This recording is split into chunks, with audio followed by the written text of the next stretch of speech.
Okay, good morning, Liz. We can get started. Thank you. Good morning. My Good name morning. is Liz Kukla. I'm the Secretary of the Board of Zoning Appeals, and I'm going to read the preamble for you this morning, May 2nd, 2022. In compliance with notification requirements of the city's open meeting law and section 101.021 of the Codified Ordinances of Cleveland, Ohio, 1976, notice of this meeting has been publicly posted.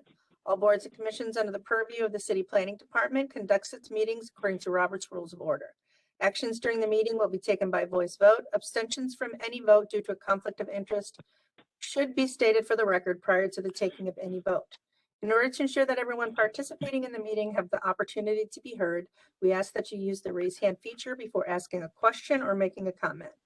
The raise hand feature can be found in the participants panel on the desktop and mobile version and activated by clicking the hand icon. Please wait for the chair or facilitator to recognize you and be sure to select unmute and announce yourself before you speak.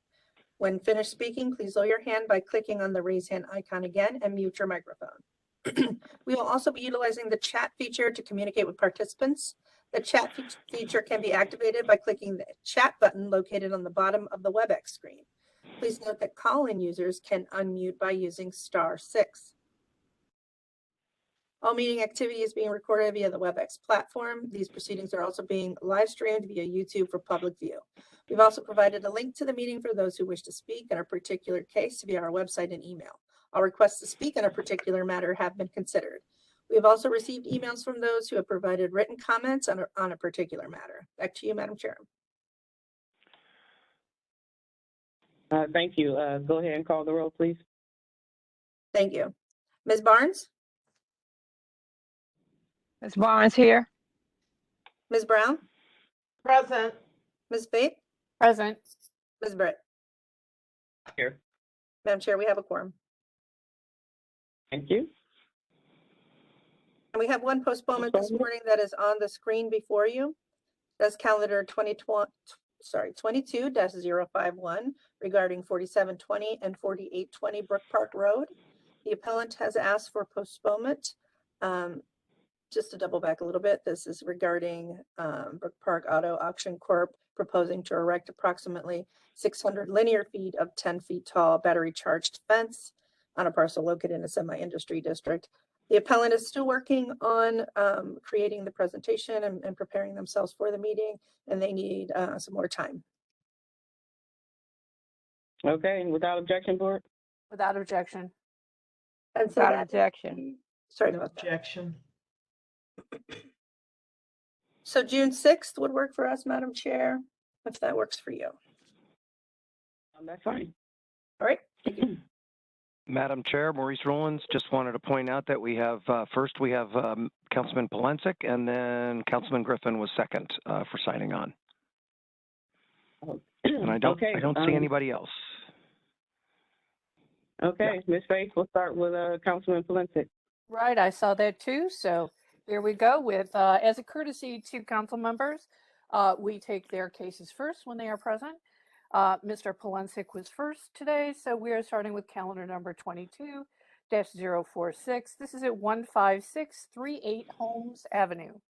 Richard Coleman, owner, and LaTanya Harris, leasee, proposed to establish use as a carryout restaurant in a B1 two-family residential district. The owner appeals for relief from the strict application of the Cleveland Codified Ordinances, as stated in the agenda and the public record, of which there is one. And to Ms. Brown for the oath. Good morning. I am swearing in all who are present for this case. Do you swear or affirm that the testimony you're about to give is the whole truth and nothing but the truth? Please raise your hand, reply I do, state your name and your address.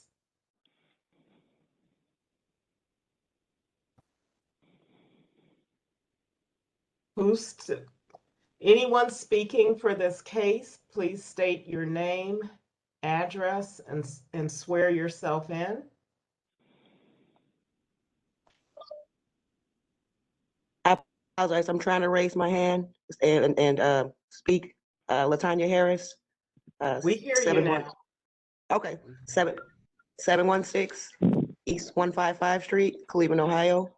44110. And also present, Richard Coleman, I'm the owner of the building. My address is 341 East 266th Street, Euclid, Ohio.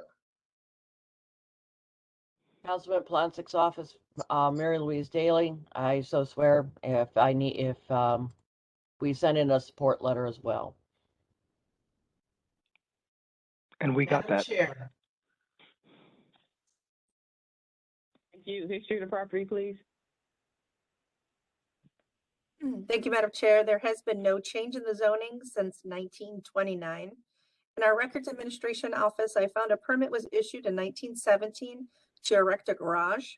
1928, there were alterations to a storefront. 1935, there was a one-story addition made to the property. There are no variances on file here in our office. And in the more recent history, I found that in 2001, a permit was issued to install a one non-illuminated wall sign. In 2004, new vinyl siding was placed on the property. And then 2006, we found that there were food licenses issued for the property between 2006 and 2018. In 2015, a permit was issued to establish occupancy for carry-out pizza business. And at that time, the notes were that there would be no eat-in business. And that's all that I have, Madam Chair. Thank you. Legal standard, please. Madam Chair, members of the board, applicant is requesting a use variance from the regulations of the zoning code. To obtain the use variance, appellant must prove that denying the request will result in an unnecessary hardship particular to the property, such that there will be no economically feasible use of the property without the variance, will deprive the appellant of substantial property rights, and that granting the variance will not be contrary to the purpose and intent of the zoning code.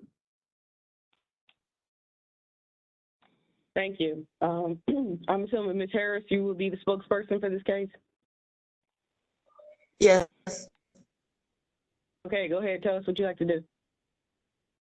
Oh, I'm actually, my plans are to open up a carry-out restaurant. There's two sides to the building. So I'm actually a notary and t-shirt printing and various other office activities as well in that particular area. Okay, so there's a list of, Maurice, can you go back to what the zoning is? Yes, ma'am.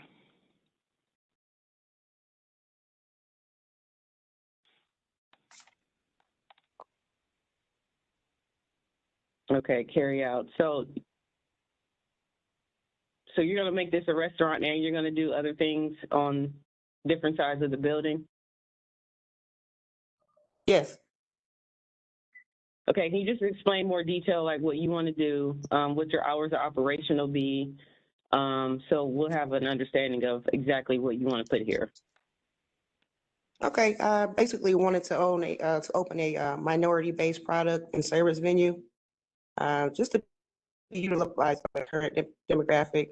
Currently, there was a carry-out restaurant in the area that catered to African foods. They haven't been open for a while, but I want to do more of a milkshake, ice cream, smoothie type of menu, as well as utilize my office skills. I have a bachelor's in business administration, so I figured that I could help the community as far as faxing, copying, even at some point implementing shipping, right from that particular spot.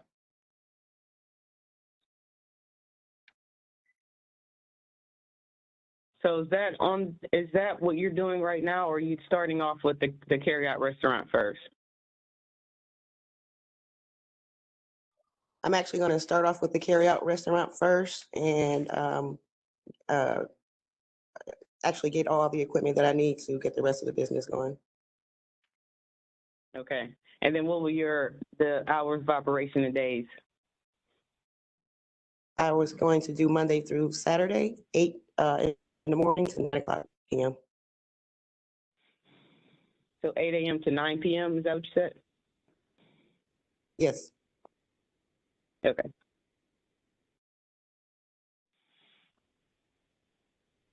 Okay, Mr. Coleman, as the owner, did you want to add anything? Oh, no, I've been knowing Miss Harris for a while, and I think it'll be a good business there for her, you know. I've known her for a little bit, and she's been in the kind of field before the restaurant business, so I'm real comfortable with her.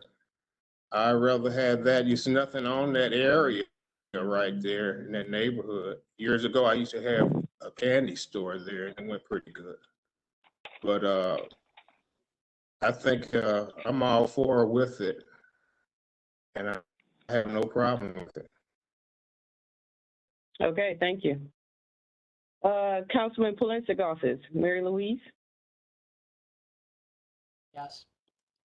As I said, the councilman had sent in a letter of support.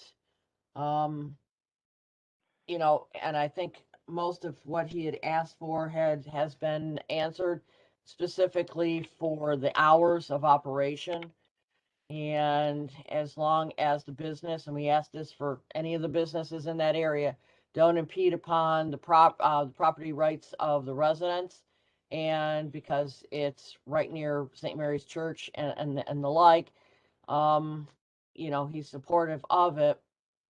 And our only thing is that there was any trash receptacles on the outside, because it is a carryout, that they should be placed, cannot be placed in the right of way on the sidewalk, and must be, you know, picked up and cleaned up around the property at all times. And if there's any questions, Ms. Harris knows how to get a hold of us in the office. Great, thank you. Maurice, anyone from city planning, or is that you? It would be me, Madam Chair, Maurice Rowland, City Planning. We agree with the councilman on all these issues, especially they cannot cook outside in front or on the East 57th side of the property. This is a good reuse, I think, of you know, we have so many of these vacant commercial buildings on street corners in the city that used to be very vibrant and brought a lot to the community. So it's great to see these kinds of things coming back.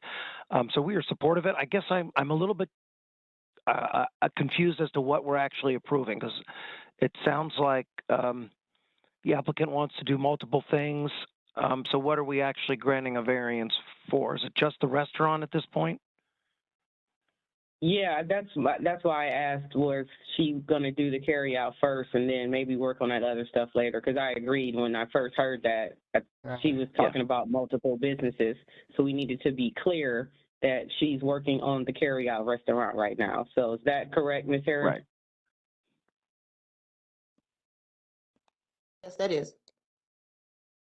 Okay. I just wanted to be clear on that too. It's not that we don't support the other businesses. It's just for process sake. She may have to come back for variances for other businesses, just because it is a two-family district and doesn't really allow any kind of retail at all. But we support this. And in addition, we encourage you, Ms. Harris, as we have talked with you before, to at least touch base with storefront renovation. You know, because if for nothing else, they can give you some technical assistance so we can, you know, spruce up the front of that building and for the best for you and for the neighborhood.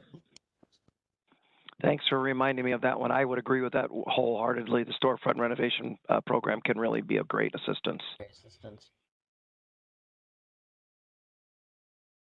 Okay, well, I will open it up to my board for questions, comments.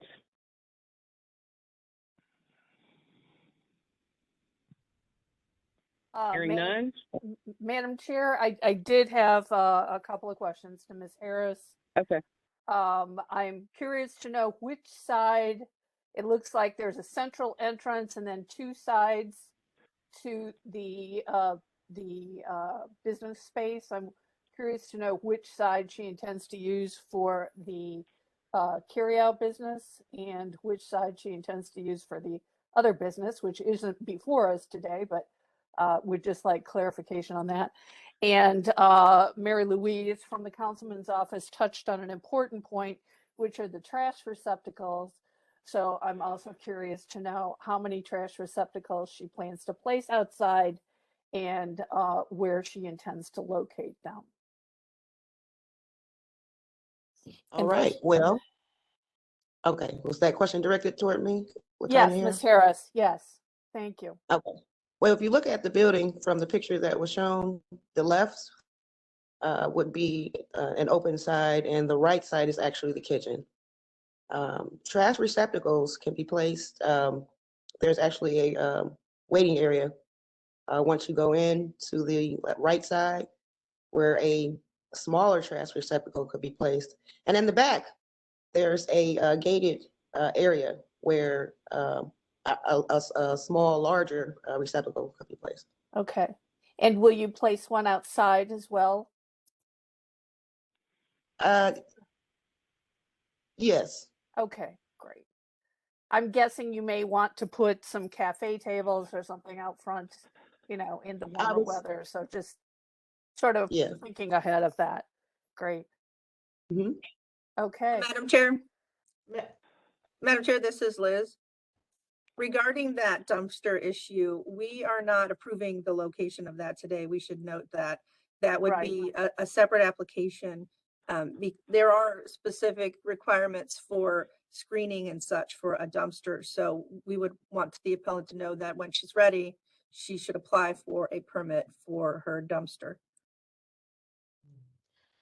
Well, yeah, that's why I didn't bring it up, because I figured we were just talking about the carry out, because that's the only thing that's listed today. So, Yeah. But thanks, Liz. Madam Chair?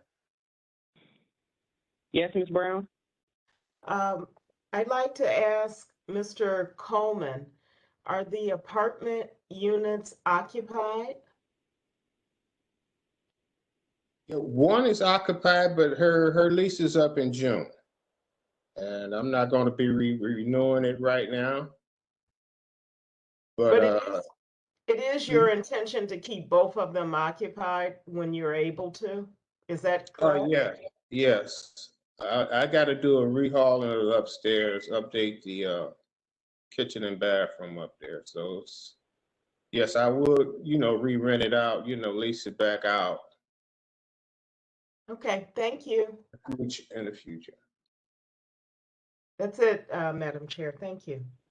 I think it's great to have the full building occupied, and I support the request for the carryout. Thank you. Okay, Second. with that, I'll entertain a motion. Okay, Madam Chair. We've, I think, answered questions and had discussions. So with that in mind, we've had testimony from Councilman Polensik's office and a letter of support submitted. We have support from city planning. I think we're all in agreement. This is a great repurposing of an older neighborhood building that has some history of being used for commercial purposes and for carry out. And it sounds like Ms. Harris is well credentialed to handle this business and has a good business plan. And so with all that taken into account, I move that we go ahead and approve calendar number 22-046. Have a second, please. Member Brown. Second, Ms. Barnes. We'll give that to Ms. Barnes, because she was very enthusiastic. Second to Ms. Barnes. Go ahead, call the roll, please, Ms. Kukla. Ms. Brown. Yes. Ms. Barnes. Yes. Ms. Vaith. Yes. Ms. Britt. Yes. Calendar 22-046 is granted. It'll be ratified next Monday, and we will send the appellant a letter. All right, thank you. Good luck. Thank you very much. We'll go to Councilman Griffin's case now. Right. Moving along to calendar number 22-045. This is at 12511 Mayfield Road.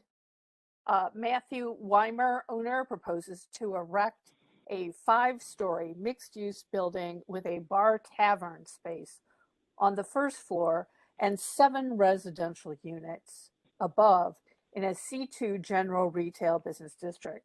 The owner appeals for relief from the strict application of the Cleveland Codified Ordinances as stated in the agenda and the public record.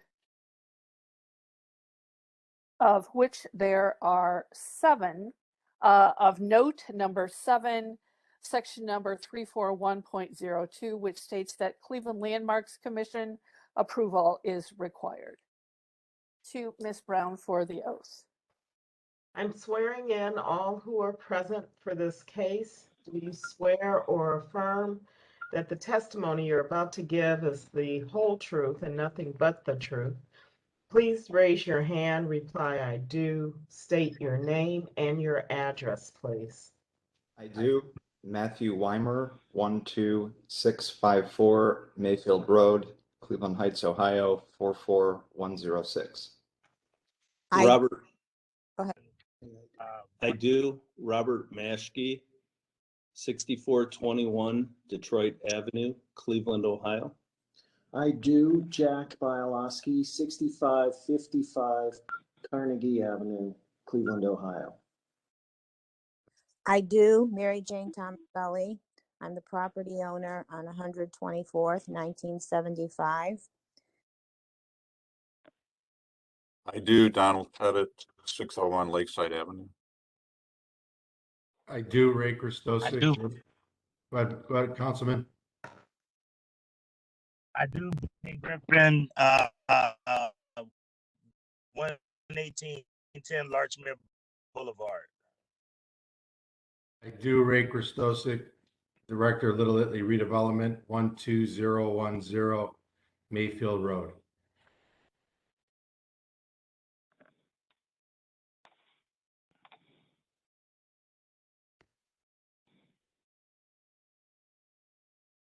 Okay, if that's it.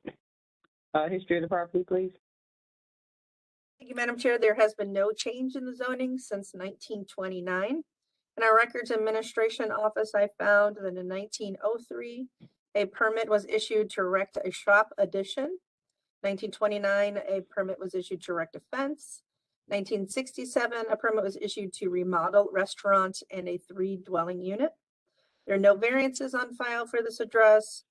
And in the more recent history in our Acela system, I found that there were yearly food licenses issued between 2005 and 2018. And that's all that I have, Madam Chair. Thank you. Legal standard, please. Madam Chair, members of the board, appellant is requesting area variances from the maximum gross floor area, setback, rear yard, off-street parking, driveway, and landscape strip regulations of the zoning code.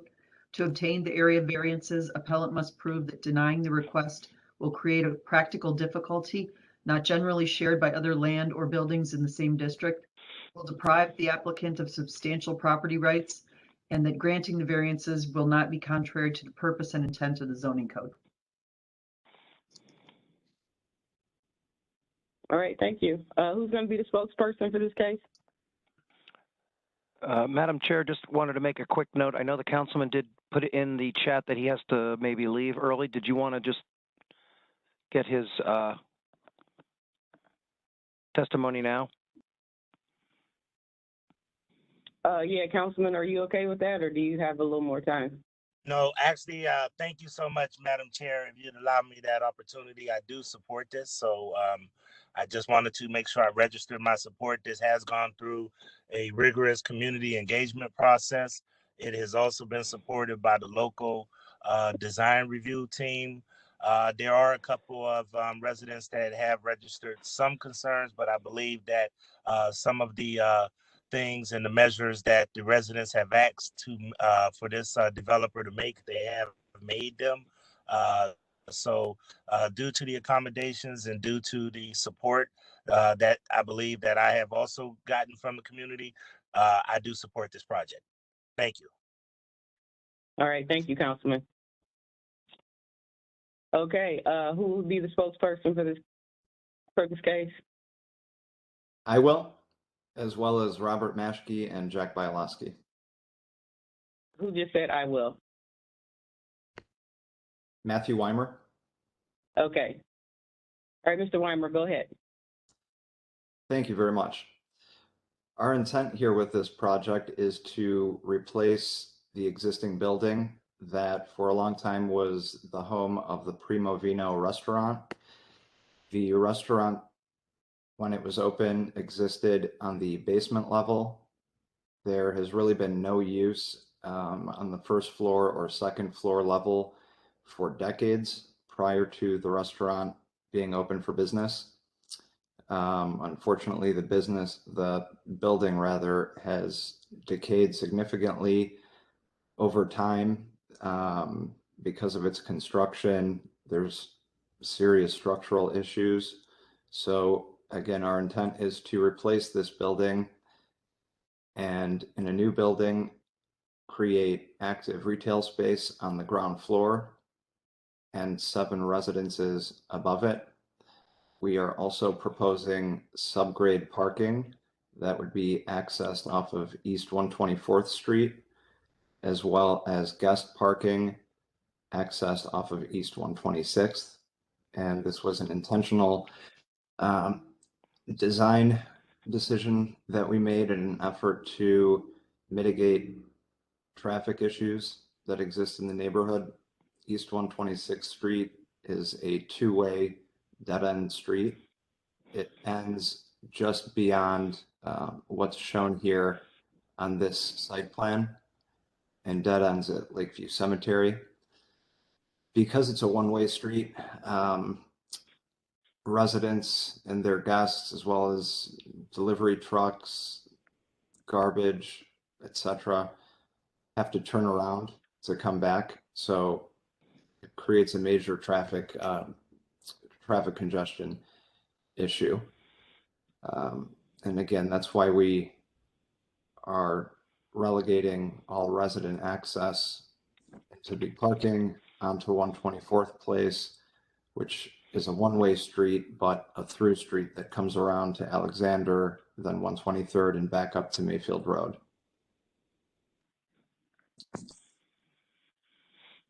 That's a general description of the proposed plans.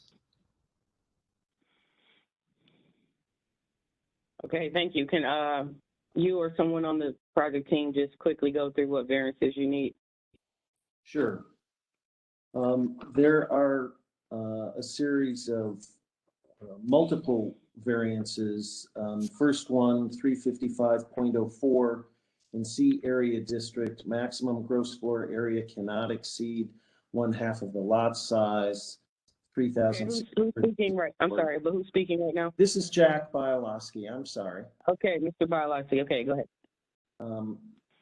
3,664 square foot building is permitted. A 30,079 square foot building is proposed. That is the first variance.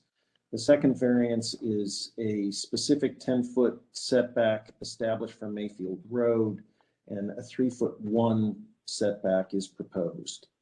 The third variance, rear yard equal to 1/2 the height of the building or 30 feet is required. We're at. This is Robert Maschke. If I can add on the second request, 357.01D, the setback is only at the entry level. The building goes to the property line on floors 2 through 5. We're asking for relief so that a door can swing out for egress and not swing into the right of way of the sidewalk. Our building height is 60 feet. 30 feet is required. 349. Oh, that's for the year. We don't have a height issue. That's the rear yard, excuse me, is equal to 1/2 the height of the building or 30 feet is required, and our setback is 12. 349.04 accessory off-street parking at the rate of 1 space per dwelling unit plus 1 space per 100 square feet plus 1 per employee for a bar or restaurant. 34 parking spaces required, 17 parking spaces are provided. That is to take care of the residential units and their guests, and the retail space will be a participant in the valet service that accommodates all of the other commercial units on Mayfield Road. 343.18C, driveways in retail zoning districts must be 15 feet from property line. Our proposed driveway is on the property line. This is on 124th Street. 6th Street. 352.08.12, the 10-foot landscape transition strip providing 75% year-round opacity is required where use abuts residential district and none is proposed.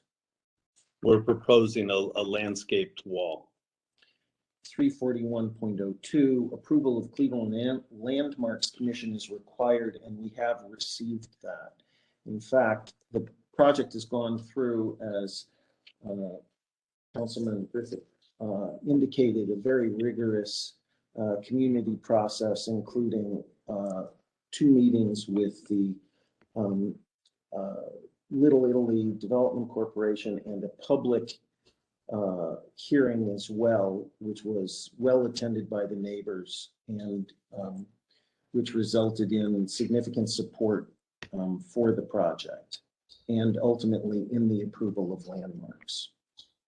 We'd be happy to share more information about the project if you would like. We can quickly go through the design for you. Do you have a someone for the retail space just yet, or no? Could you repeat the question, Madam Chair?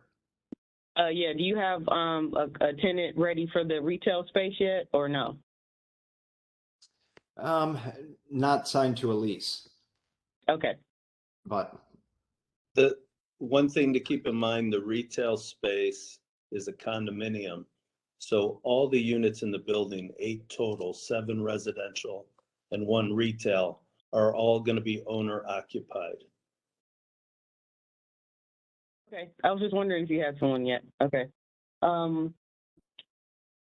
think Ms. Tomaselli, would you like to weigh in now? Yes, thank you. So my house is on 124th, and it was my dad's house, and he passed away. And it's the 3rd house from the corner of Mayfield and 124th.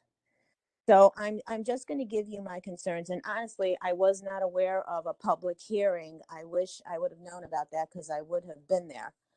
But originally, when I heard about the plans being made, I thought this was going to be 3 stories, and now we have 5 stories. My concern is, you know, it's a beautiful building, don't get me wrong. And I do agree that that corner should be renovated to something much nicer. But the towering of the building, I'm just wondering, my concerns are, you know, privacy for the other houses that are going to be, that are close to this project. The ambient lighting also. I'm also looking at what the value of the homes now. I mean, I know that the value of the homes in the neighborhood have increased, and so have the taxes. But if you look at the homes that are around there now on 124th, except for probably the one at the end, they're still, most of them, the original homes. They're either 1, 2, or 3 stories at most.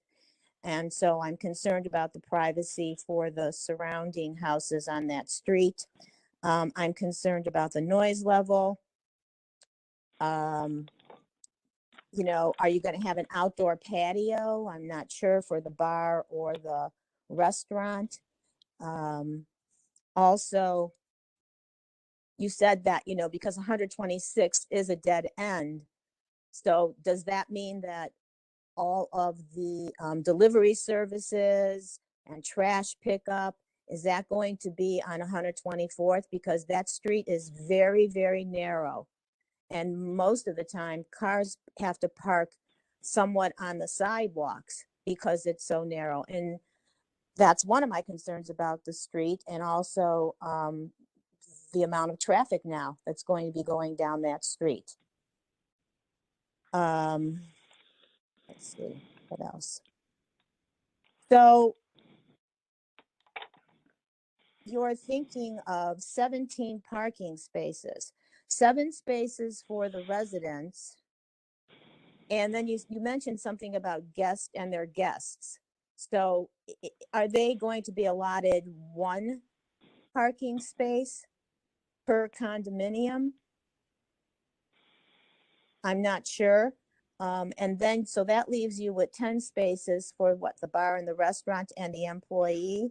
I don't see that as being enough. Also, let's see.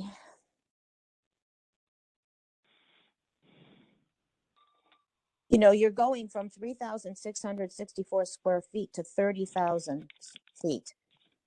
That's a pretty big increase.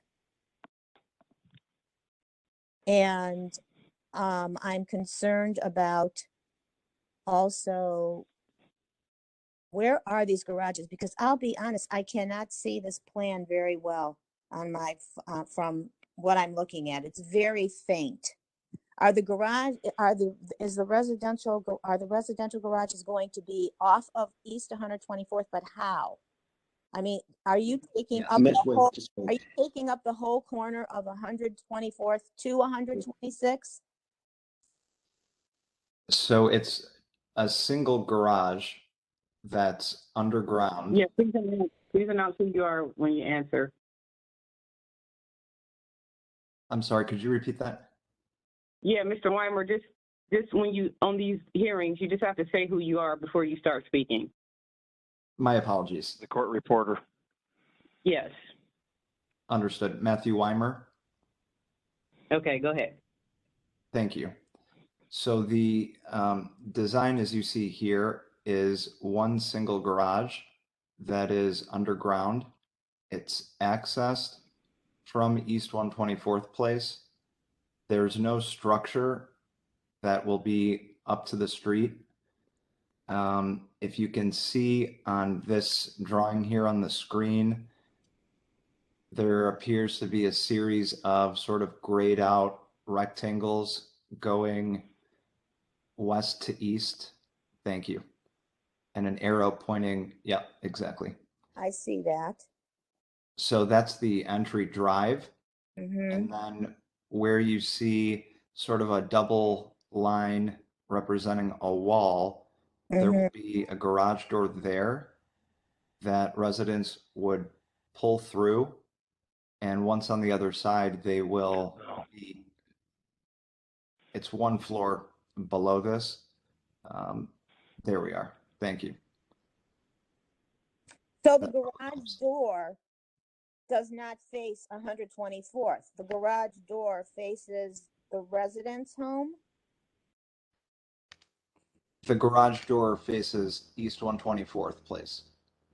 Matthew, would you like me to just walk us through real quickly? This is Robert Maschke. I'm the architect.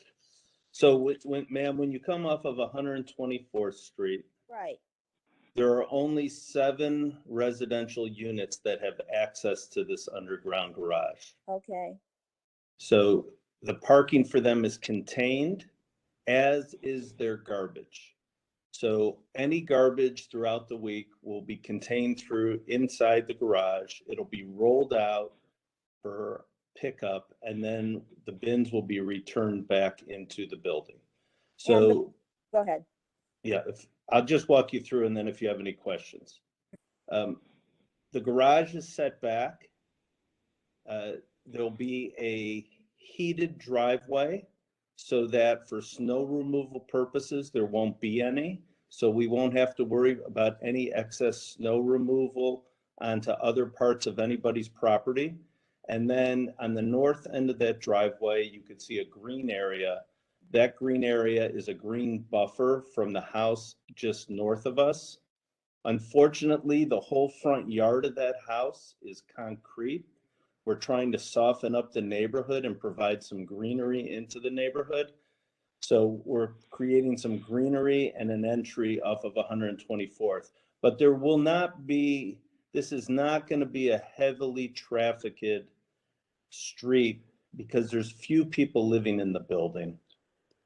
Well, my concern is Can I finish, please? Yeah, go ahead. Guests will park off of 126th Street. Maurice, are you controlling this? I am. Can we go to the next one. level up, please? So Sure. off of Right there. 120, thank you. Off of 126th, the rose color area is the entry to the condominiums. Behind that area are 3 guest spots and bicycle racks that are covered but open. So someone drives in through there. Access to pick up refuge from the retail space, which is the peach color in the front, will all be done through there. So deliveries and garbage pickup for retail are off of 126th Street, where a truck can come back in, pick up, drop off, turn around and leave without driving deep into the street because there's nowhere to turn around. What we're also trying to provide around the building is some greenery where we set the walls back so that we can have egress and not imposing onto the right of way, and also add some street trees to warm up the space. There a lot of greenery, as you know, has been taken out of Little Italy over the years, and it's basically a sea of parking on sidewalks. And much like the property we did across the street to the east, which is via 126, we're trying to reclaim a landscaping strip and providing some vegetation and trees to help warm up the neighborhood. And as far as noise, the restaurant is contained inside. It's an Enoteca. It's looking to be an Enoteca, which is a small Italian wine bar with small plates of food. Nothing is outside. So unlike some of the other restaurants in the neighborhood that are outside, this is all contained on the inside. This is Jack Bialowski. I'm sorry, Ms. Tomaselli, that you were not able to be at any of the previous meetings. There have been 5 public meetings so far, 2 for Little Italy Development, 1 community meeting that was attended by over 30 people, and 2 for Landmarks. All of this information was gone over in great detail, as well as the rest of the design and concerns at those times.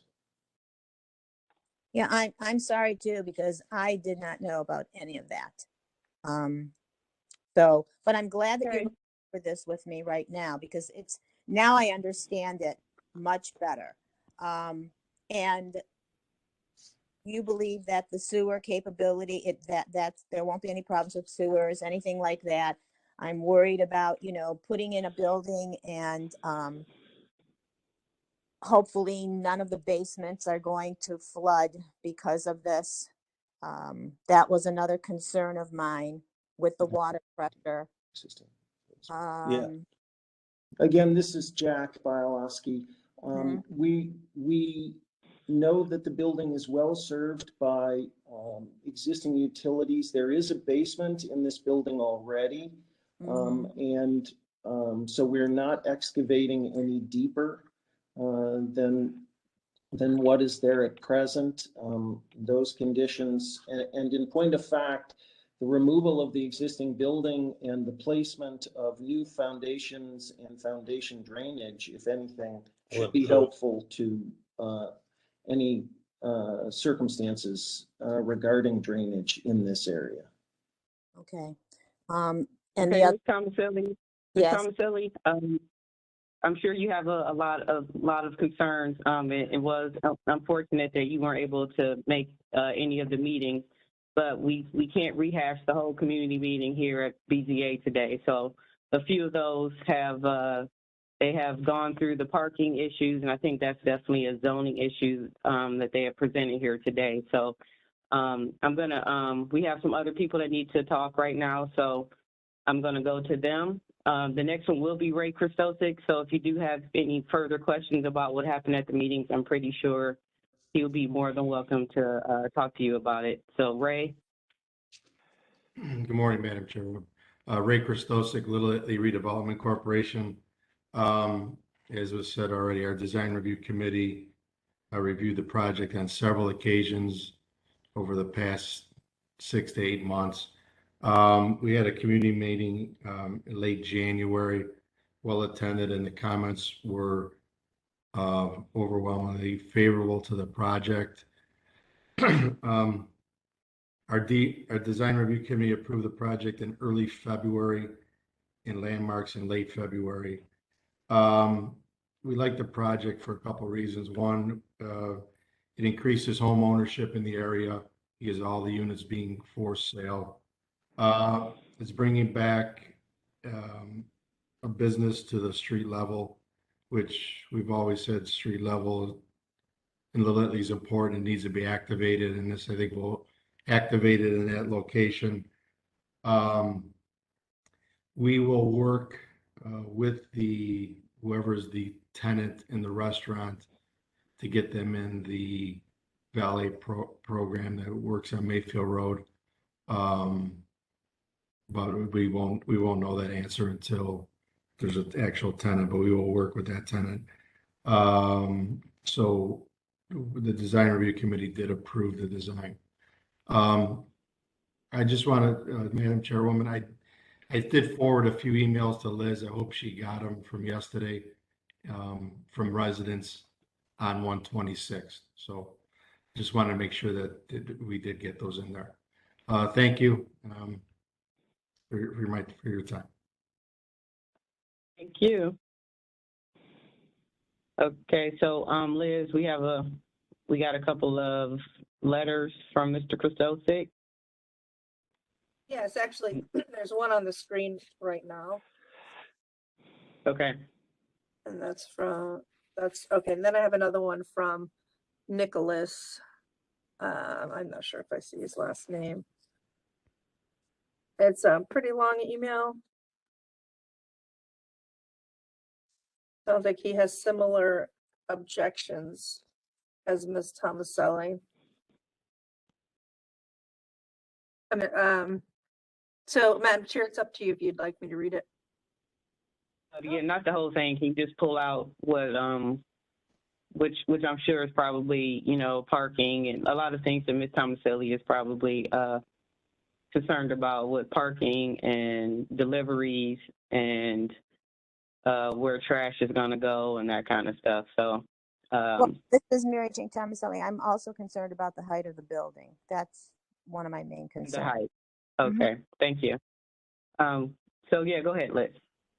Yes, Madam Chair, thank you. So the appellant writes that his concern is that the project or the building is overwhelmingly large for the lot size and the massing is out of place with the surrounding residential properties. The developer is requesting a variance that entirely removes the entire setback and eliminates all landscape buffering along East 126th Street. The developer has opted instead for entire East 126th Street exposure to consist of concrete sidewalk met with stone facade. He mentions parking being an issue for the 15 existing houses, of which a significant number of them are multi-unit on East 126th Street. Only 3 of them have garages. It goes on to say that adding yet another underparked building will only serve to exacerbate the problem. Currently, residents of East 126th Street often find cars parked or blocking their driveways, as well as parked in the designated fire lanes. Multiple drivers have damaged a wall of one of the neighbors' home. Then he goes on to reference Code Section 329.03A, in which the code provides the board zoning appeals with the power to vary or modify the application of any such provision in harmony with general purpose and intent of the zoning code, so that the public health, safety, morals, and general welfare may be safeguarded and substantial justice to be done. He mentions practical difficulty, refusal of the variance being applied for depriving the owner of substantially property rights. So she's quoting the legal standards. And it says further, yeah, he's reading a lot of these Duncan factors into, now, these, I'm not sure if you want me to read those. No, we are very familiar with Duncan factors as the Board of Zoning Appeals, so we do not need those read. Well, not necessarily all 7 of the Duncan factors weigh against the granting of the variances. First, the developer's property can absolutely be developed in a manner that complies with the current zoning code and would have beneficial use without granting of the variances. Current parking conditions and narrow street make it difficult for snow plows and emergency vehicles to access the residential properties on East 126th Street. Mentioning the fire lanes again, additional demand for parking. Lastly, the spirit and intent of the zoning requirements would not be observed. If granted, the variance would permit a massive development that is out of character with surrounding neighborhood properties. Madam Chairman, may That's I it that I have, respond? the summary. This is Jack Bialowski, Madam Chairman. May I respond to a couple of those items? Yes, very quickly. In regard to the issue of height and out of character, this was one of the main discussions in the community meetings. There is not only precedent for much larger interventions on Mayfield Road than this building, but in point of fact, it was deemed to be appropriate. That is the purview of the Landmarks Commission, and they reviewed this extensively. Relative to the issue of landscaping, up until now, there has been 0 landscaping at 126th. And that's why we've pulled the building back so that we are able to provide some. Okay, thank you. Mr. Pettit. Sorry, Madam Chair, there was one other one from oh, okay. Debbie Chesney, daughter of Brenda Gattarello, who is a resident owner on the street. Mentions that the building will block most of the southern views from the home, including the views from her kitchen window. The kitchen window was changed some time ago to a bay window with the sole purpose of providing a better view. Families lived there for over 50 years. They are totally against the variance. They've been, there are 3 generations of residents living in this house. And of course, they are stating that they would urge the board to keep a piece of the historical neighborhood, which is now turning into a neighborhood of high-priced condos.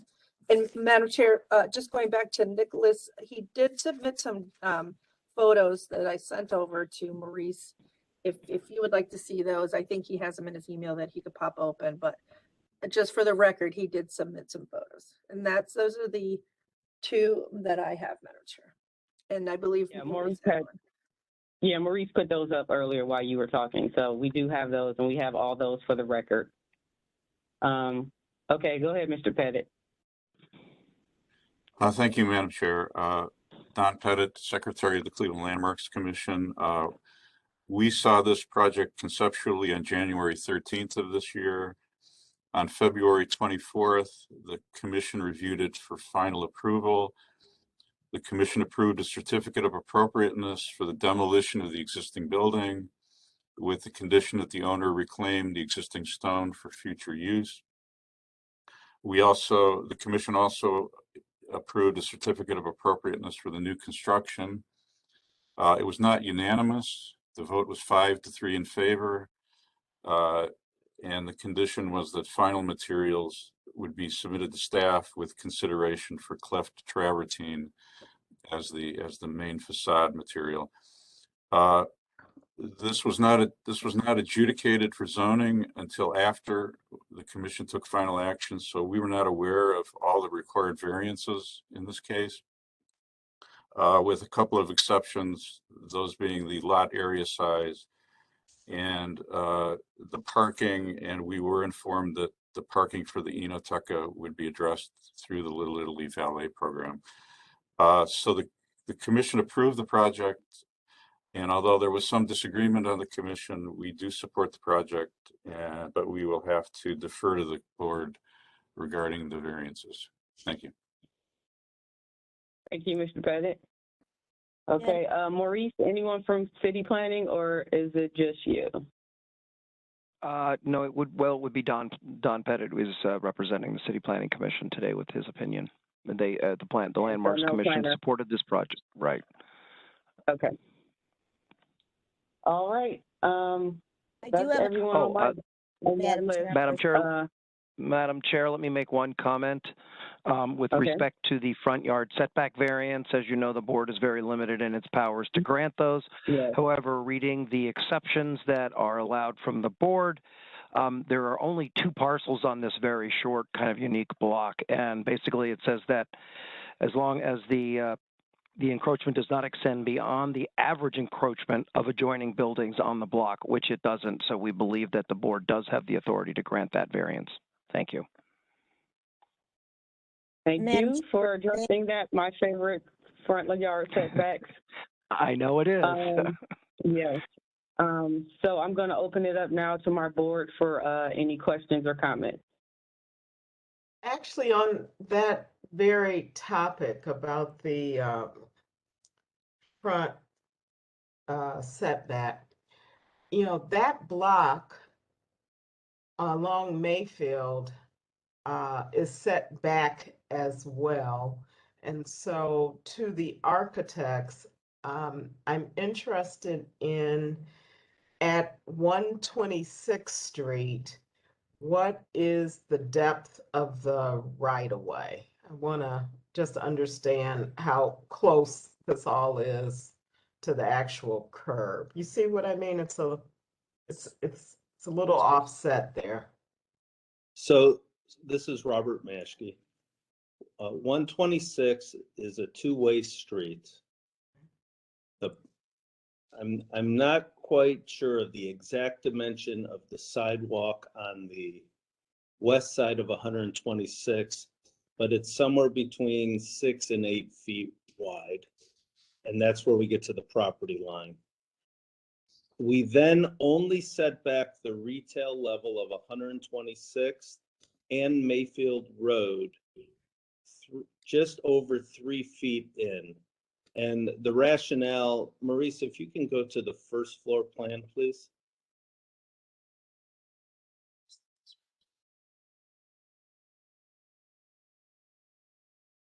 One more. There you go. Where you see on the corner of Mayfield Road and 126, which Can you is enlarge that, Maurice?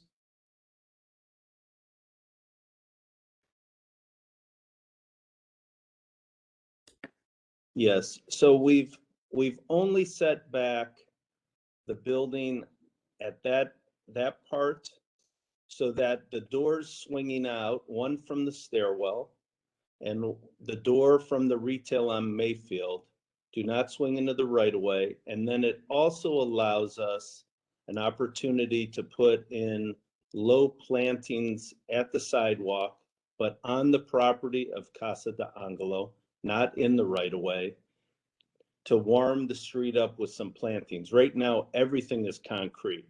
Also, we're adding 3 street trees into the right of way that aren't there on the Mayfield Road side. As we go to the northern end of the building off of 126th, we have 2 small setbacks. One is just to pull the vestibule back into the condominiums again, so we don't swing a door into the right of way. And then also the north stair swings out to the side of the building and steps up and out. Again, not to get into the right of way. And we've added green space on that part of the building as well. And then we've created a green wall at the back that'll be like a hedgerow of the property to shield the parking and, again, to bring some greenery into, as you saw in the previous photos, a pretty harsh, sterile space. Thank you. Madam Board Chair, members, any other questions? Thank you, Ms. Brown. Other board members, any questions or comments? If not, I'll entertain. Well, I would just say it's a beautiful building. Oh, yes, I agree. I agree. Okay, with that, no other questions or comments. Could I make I could I will make a entertain comment? Am I part of the meeting? who's this? Hello. My name is Eddie Oceanero. He's not sworn in for this, Madam Chair. You were not sworn in, Mr. Oceanero. Okay, So, that's okay. are you a neighbor? Yes, I am. Okay, go ahead, swear him in, Ms. Brown. I currently live on Fairview Avenue, and I will be living on East 126th Street. And Sir, Okay, I we have need to to swear, swear we you have to in. swear you in before you talk, sir. We have to swear you in. sure, So absolutely. do you swear or affirm that the testimony you're about to give is the whole truth and nothing but the truth? Please raise your hand, state your name, say I do, and provide your address. My name is Edward Oceanero. I do. My current address is 2044 Fairview Avenue. And I will, okay, thank you. My girlfriend lives on 126th Street. I frequent that street often. Currently, there is nothing existing on the corner, obviously, of 126. It's a vacant building. On a Friday and Saturday night, getting to her house is an act of God because of parking.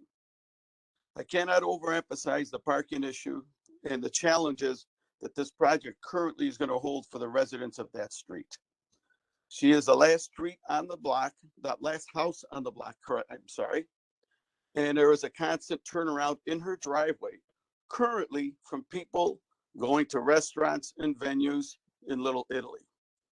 I don't see how the scope of this can improve on that. I think it's just going to get worse. 7 people living there, they'll have visitors, they'll take those parking spaces.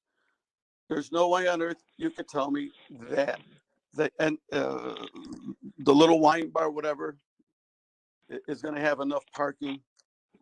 There will be enough parking to support this. It is a disaster. 126th Street is a disaster right now. I just can't see how something of this size could improve what is going on currently on 126th Street.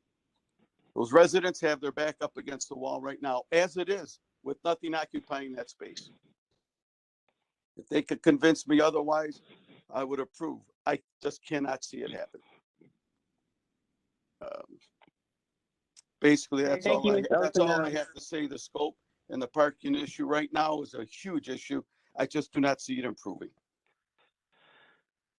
Okay, thank you, Mr. Oceanero. Thank you. Madam Chair, this is Matthew Weimer.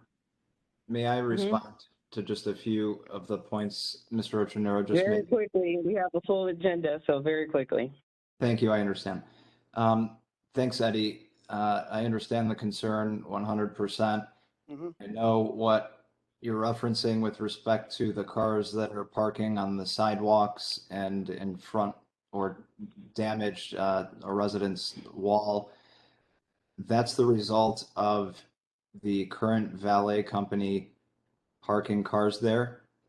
And I've allowed them to park behind Primo Vino, the existing parking lot to the rear, for some time since there's been no activity there. And as you know, it's been vacant.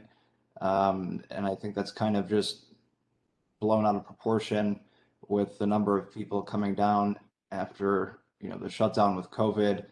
So it's really a problem on Friday and Saturday night. But again, I want to point out that it's a result of the valets parking cars there, as opposed to parking them in the designated parking lots like the valets do on all of the rest of Mayfield Road. It's not from patrons of like Dolce Vita or somewhere further west. The company, the valet company that is down there, either parks at the church or the Singer Steel building where there's plenty of room. But they've just been jam packing cars in on 126th. Again, I know what you're talking about. They're on the sidewalk, the street, all over the place. And there are patrons that do park on that street, though, Matt. And that's, I think, something currently that's going to have to be addressed. I understand, and I can assure you that there won't be the possibility for valet parking cars on the street as they are now, if the project were to begin, it would be fenced off. I can't speak to, though, obviously, patrons of restaurants coming down with their cars and parking on East 126. This is an issue that's pervasive throughout the neighborhood, and we talk about it at design review all the time. It's been a main feature of the master planning work that's being done. It's a broader issue. Okay, thank you. Thank you for the time. All right. I will turn it over to my board for a motion, please. Madam Chair, extensive testimony on this case. So let's take a look at the variances in front of us. The height of the building is not a variance, and that has been addressed by the Landmarks Commission and City Planning. And it is unfortunate that the residents that weren't able to attend community meetings were not able to get advance information, but I think we did a pretty good, the architects did a pretty good recap, and the property owner did a pretty good recap of going over concerns. I'm sure that they will make themselves available to the residents that have any further concerns going forward. With all that said, we have resounding support from City Council. We have support of City Planning on these variances. I think we're all in agreement that it is a very aesthetically pleasing building. There has been some landscaping added. We understand the setback issues that have been made to address egress and the door swings to gain access to the building. Parking, as Mr. Weimer stated, is an ongoing problem in the Little Italy area. And I think Mr. Ray, the director of the CDC, is working with stakeholders to work on a master plan for that situation. And we understand that the tenant that will be taking the retail space will be involved in the valet service that is available. So with all that taken into account, I move that we go ahead and approve the variances for calendar number 22-045. Thank you. Can I have a second, please?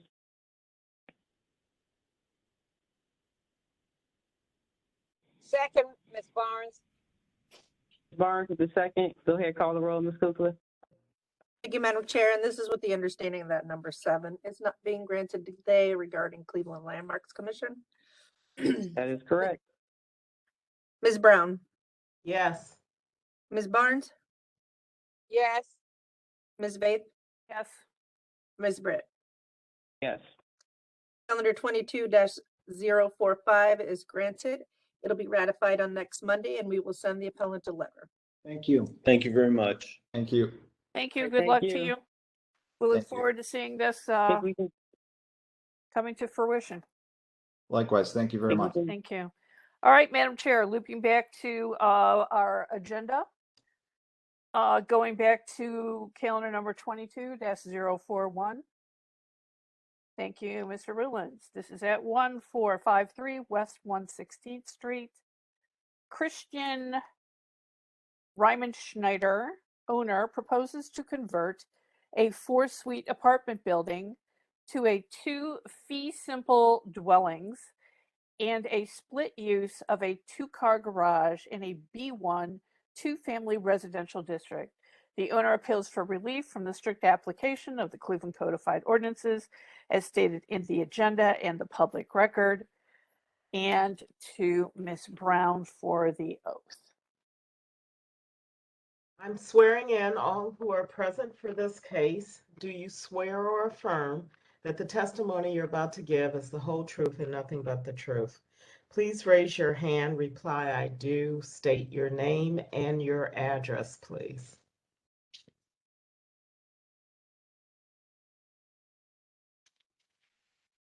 Anyone here for this case? I believe I see the architect, Doug Wall. Mr. Wall?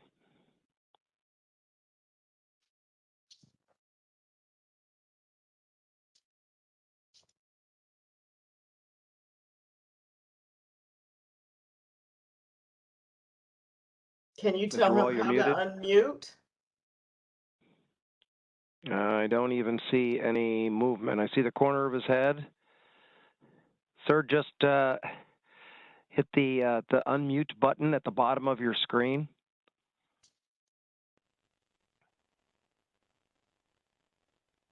I don't know, maybe we've lost him? I'm not sure. You said I see him unless that's a frozen screen. That's what I'm wondering, if the screen froze. Because there's no movement, so it might be that he's frozen. All right, well, we'll go on to the next one. We'll give him time to Okay. write that. Moving along, calendar number 22-044. This is at 1435 East 108th Street. Circle North project owner proposes to erect a one-story detached gable garage in a B1 two-family residential district. The owner appeals for relief from the strict application of the Cleveland Codified Ordinances as stated in the agenda and the public record, of which there is one. To Ms. Brown for the oath. I'm swearing in all who are present for this case. Do you swear or affirm that the testimony you're about to give is the whole truth and nothing but the truth? Please raise your hand, reply I do, state your name and your address. I do. Anthony Burton, 1142 Winston Road, representing Orlean Company.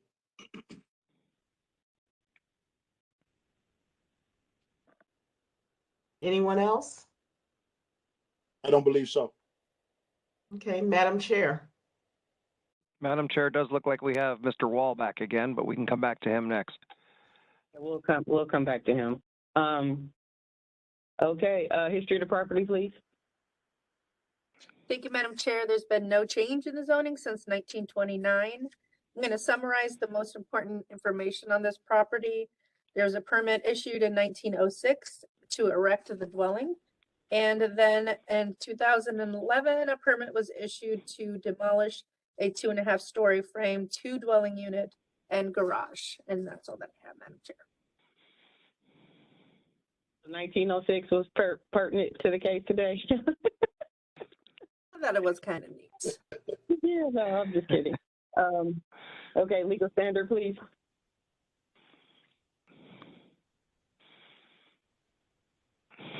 Madam Chair, members of the board, appellant is requesting an area variance from the garage location regulation of the zoning code.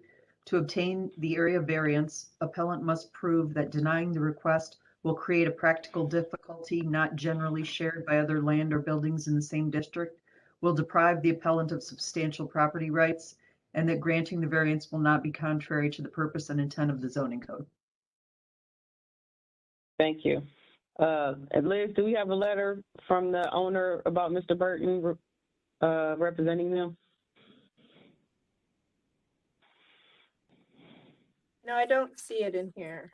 No, I've been a consultant for Orleans on this particular project. This is part of Okay, hold on.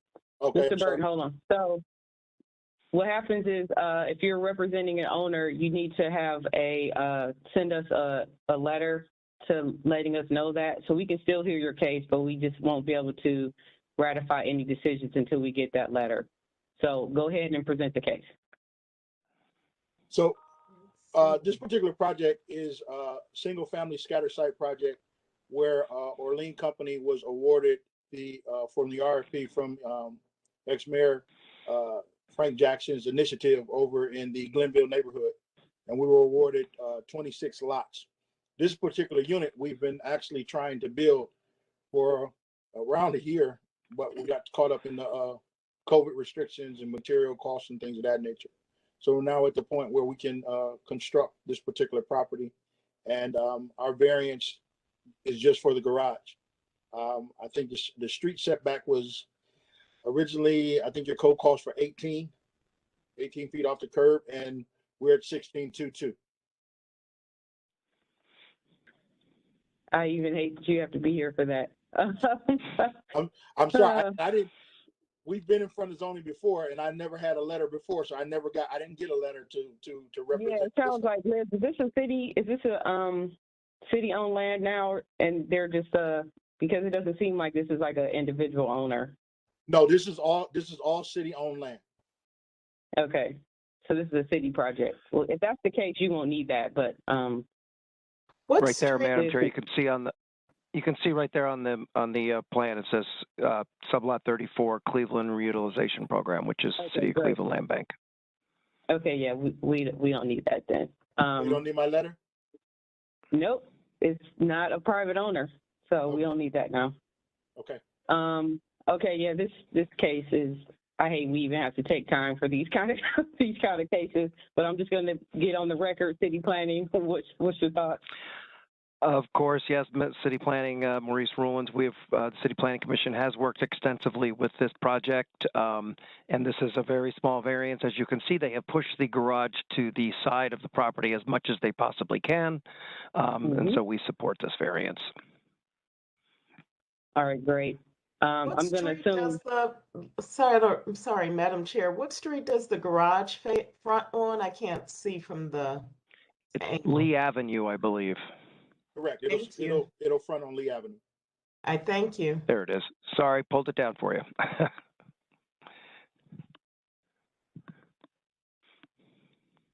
Okay. If there are no other questions, I don't think we need to belabor this one at all. So I'll entertain a motion.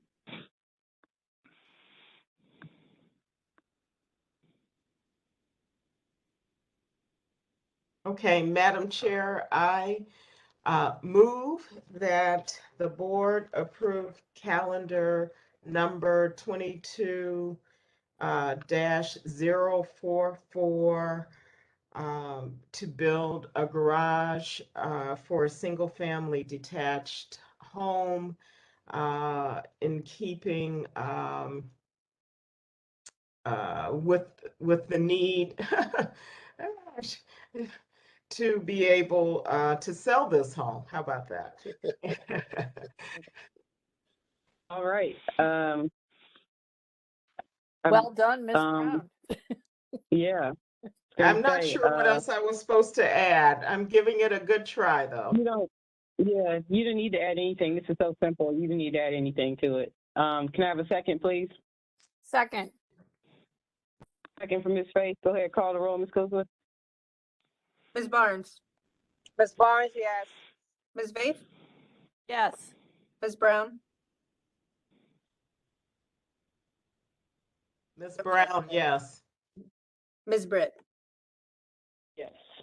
Calendar 22-044 is granted. It'll be ratified next week, and we will send the appellant a letter.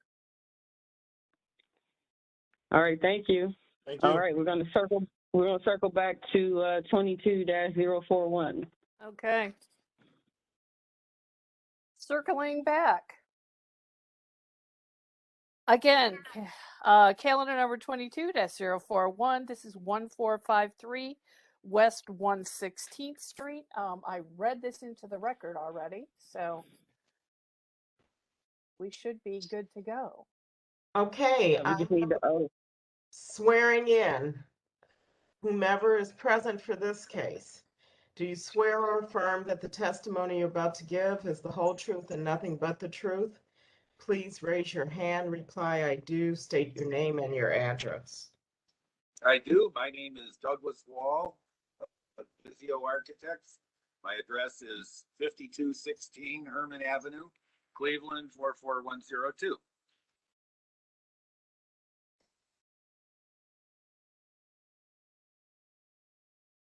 Anyone else? Madam Chair. All right, thank you. History of the property, please.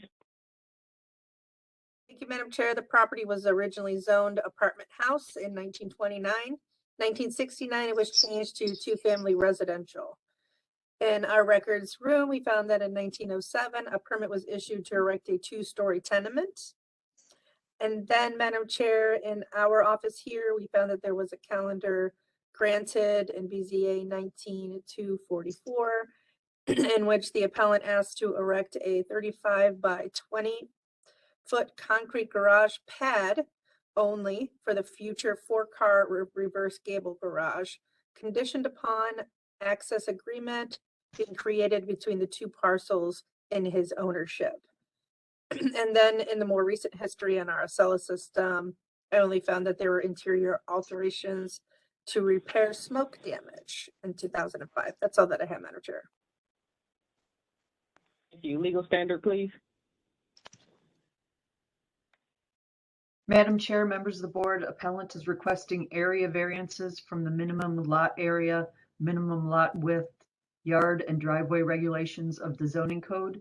To obtain the area variances, appellant must prove that denying the request will create a practical difficulty not generally shared by other land or buildings in the same district, will deprive the appellant of substantial property rights, and that granting the variances will not be contrary to the purpose and intent of the zoning code. Thank you. All right, go ahead, Mr. Wall, present your project.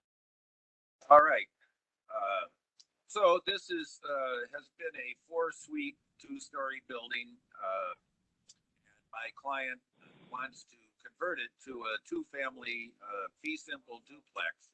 And as you can see from the photograph, this 4-car garage has already been constructed. And so the driveway access, as described on here, is my client, the owner of the building. His personal residence is next door and will share that driveway. So he created the easement to access the rear yard of the property and that 4-car garage. So an easement will be created to allow the cars from these 2 garages to maneuver across the property line. So they have rights for that. And so there is plenty of room back there to maneuver around, although it doesn't strictly meet the ordinance requirements for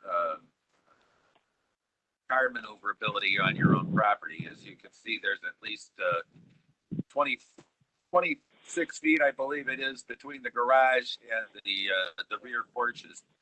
So that should be more than adequate to back a car out, turn it, and maneuver it to and from the driveway. And so the other issues regarding lot size and setback, the building is there, so we can't really do anything about the lot size, but we're going to reduce the number of units from 4 to 2. My client bought this building because it was poorly managed, and I think he said it had some drug activity and so forth. So he bought this a few years ago to protect his own property and the value of the neighborhood, and so he would like to reduce it to 2 units.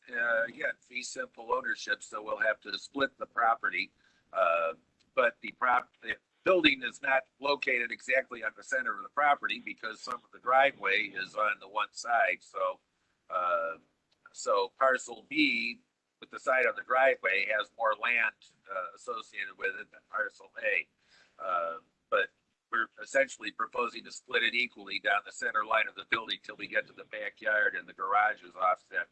So we'll have about a 2-foot offset in the property line in that back driveway area to go back and split the garage into halves that will be owned each by 2 units.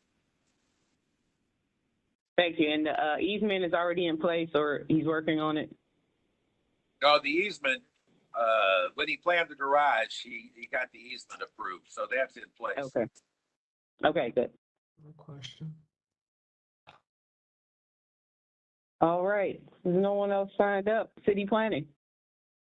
Yes, Madam Chair, Maurice Rowland, City Planning. Yeah, most of these variances here are from existing conditions, so and they are minor. The only one is, I think, the one that you have pretty much been talking about was number 4 with access to the garages. So just to be clear, I'm going to zoom in on this. This area here, that I have the mouse going over is where there needs to be an easement. So, right, so that garage A can be accessed from the property owner of garage B. Because as you can see, this is the property line. So is that the easement we're talking about? Yes, correct. That there will be a cross easement across that property line so that people from the owners and occupants of garage A can cross over B to get to the driveway. Right. Because in case garage B person decided they didn't like garage A person, without the easement, they could prevent them from accessing their garage. So, we have to think about all those little details. So, yeah, that was the only issue that I wanted to confirm, and I think that Maurice, there's also the easement for the shared driveway, right? yes, And Madam Chair, existing concrete. I believe that was already put in place previously. But we would like to see both easements, But A needs to be connected to that, right? Because A wasn't subdivided previously. That's Right. correct. Right. These all have to be connected. The two parcels as they exist now. Exactly. Yeah, I think we would just like to see those easements in place, or at least the documentation for them if they are already in place before ratification. And that's it. Otherwise, we support this project. Agreed, Maurice. It's a fairly simple case here. I think the easements are the biggest thing. Outside of Ms. Brown, does anyone else from the board have any other questions? No questions, Madam Chair. All right, I'll entertain a motion. Okay. Given the comments by Mr. Brulins, we'll make the ratification, should we approve this, conditional on receiving documentation of the two easements, both for the driveway and for owner A and owner B to be able to access their both garages. And so with that condition, I would motion that we go ahead and approve variances for calendar 22-041. Second. All right, I have a second from Ms. Barnes. Go ahead, call the roll, please. thank you, Madam Chair. Ms. Brown, Yes. Ms. Barnes, Yes. Ms. Faith, Yes. Ms. Britt. Yes. Calendar 22-041 is granted conditionally. We will hold ratification until we receive those easements, and afterwards we will send the appellant a letter. Thank you, everyone. Thank you. Next case. All right. Let's see. Moving along. I went too far. There you go. Corlett, yes, thank you very much, Maurice. We are synced up. Next, we have calendar number 22-047. This is at 12809 Corlett Avenue. Patricia Johnson, owner, proposes to establish a daycare in a B1 two-family residential district. The owner appeals for relief from district application of the Cleveland Codified Ordinances as stated in the agenda and the public record, of which there is one. To Ms. Brown for the oath. I'm swearing in all who are present for this case. Do you swear or affirm that the testimony you're about to give is the whole truth and nothing but the truth? Please raise your hand, reply I do, state your name and your address. I do. Patricia Johnson, 12809 Corlett Avenue, Cleveland, Ohio, 44105. Okay, Madam Chair. Thank you. History of the property, please. Thank you, Madam Chair. There's been no change in the zoning since 1929. In our Records Administration Office, I found that in 1923, a permit was issued to erect a dwelling in a garage. 1960, a permit was issued to install a new porch to a two-family dwelling. There are no variances on file, and in the more recent history in our Acela system, found that in 2010, a violation notice was issued for condemnation of the garage 2013, a permit was issued to correct condemnation of the garage. And that's all that I have. That's relevant, Madam Chair. Thank you. Legal standard, please. Madam Chair, members of the board, appellant is requesting an area variance from the daycare location regulation of the zoning code. To obtain the area variance, appellant must prove that denying the request will create a practical difficulty not generally shared by other land or buildings in the same district, will deprive the appellant of substantial property rights, and that granting the variance will not be contrary to the purpose and intent of the zoning code. Thank you. Okay, Ms. Johnson, tell us what you like to do here. Right now, I'm a type B daycare when I only can watch 6 kids, and I want to convert it over to a type A where I can watch 12 kids at a time. I do have someone working with me because the county only allows us to work with 6 kids per person. And I have someone working with me already. Okay, so do you plan on going up to a full 12? Sorry, say it again. Do you plan on going up to a full 12 kids? Yeah, I want to have more kids. That's the whole thing. For I can watch more kids at one time. For like, I'm going to work. Right now, I'm 24 hours, but if I'm allowed to watch 12 kids at a time, I would like to be from 6 a.m. to 7 p.m. And that's on what days? Monday through Friday.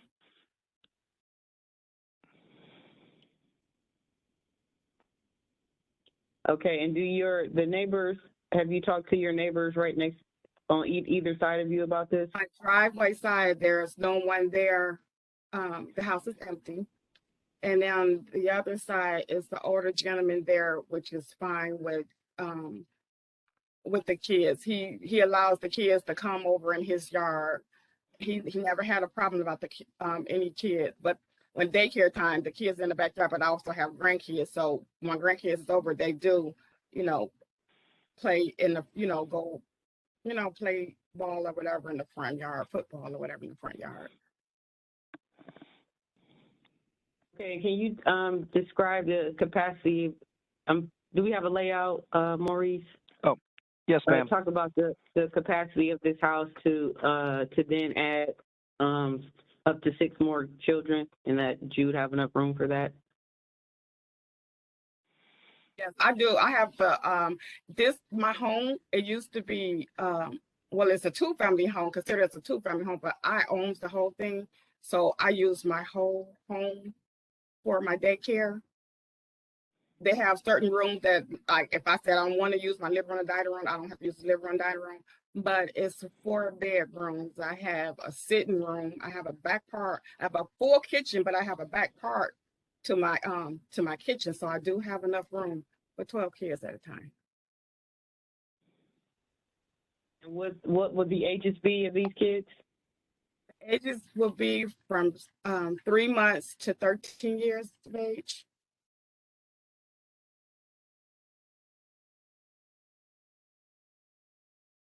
Okay, and so normally we're always a little hesitant about allowing a type A in a residential area because that actually, you're essentially turning your home into a business, and that increases, traffic and, interactions with your neighbors in the neighborhood. Now, I know Corlett is not, a very small residential street. It's a large street, but those are the concerns that normally we have about switching type Bs to type A in the middle of a neighborhood.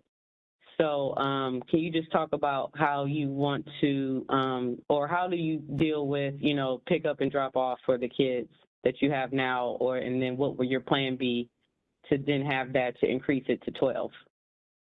Well, pick up and drop off. Right now, the parents are picking up and they are dropping off their kids. It's enough room because I have a large driveway. If that's the problem, they're telling me because for the parents to come in and out. So the driveway, and then it's the main street, so it's okay for them to park on the street.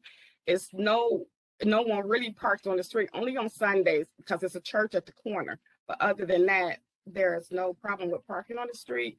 And then second house from the corner of 129th, it's a school right across the street. So that whole lot is open right there. And I spoke with the principal. She have no problem with me actually bringing the kids over there to play, or if I would to need, the parents to come just to drop the kids off and walk 2 houses down.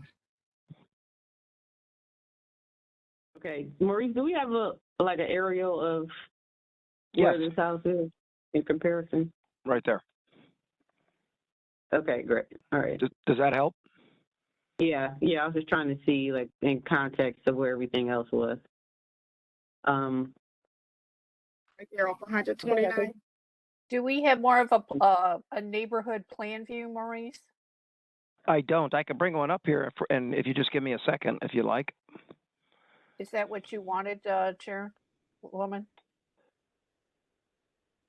Yeah, I just need to see, I can see the school now, and I just can't see the church, but she described where it was, so I can kind of figure out where that is. Right, well, and you could see it in the bottom right picture, you could see how close the church is, yeah. So yes, it's some other busy commercial uses that are kind of already intertwined in this area already. So that's just kind of what I wanted to see. Okay. Maurice, did city planning want to chime in here? Yes. Just 1 second. I was trying to bring up that other aerial. Oh, yeah. Well, as you know, city planning has, and as you so eloquently stated all of the issues, you really touched on everything that we always have concerns with, in that you're really creating a business in a residential district. However, I mean, Corlett is I don't really consider it a quiet residential street. It's really more like a major commercial thoroughfare. And so, normally we ask that the applicant, talk to the council person to see if the council person is on board with this. But I really don't have any objections, and I want to be very clear about that. The reason we don't is because this is not, a small residential street where we still, we are very concerned about, basically throwing a business in the middle of a small residential district. I went out and took the pictures, and you definitely get the sense that, and I've been down Corlett before, it is a pretty major street. And will you, just to Ms. Johnson, will you be watching some of the children from the school up the street?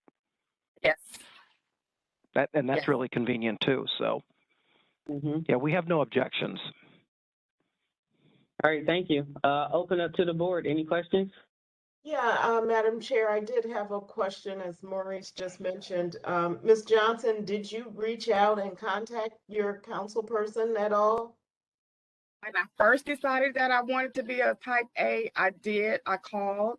I spoke with the councilman, but then COVID came. So then this was a 2-year delay.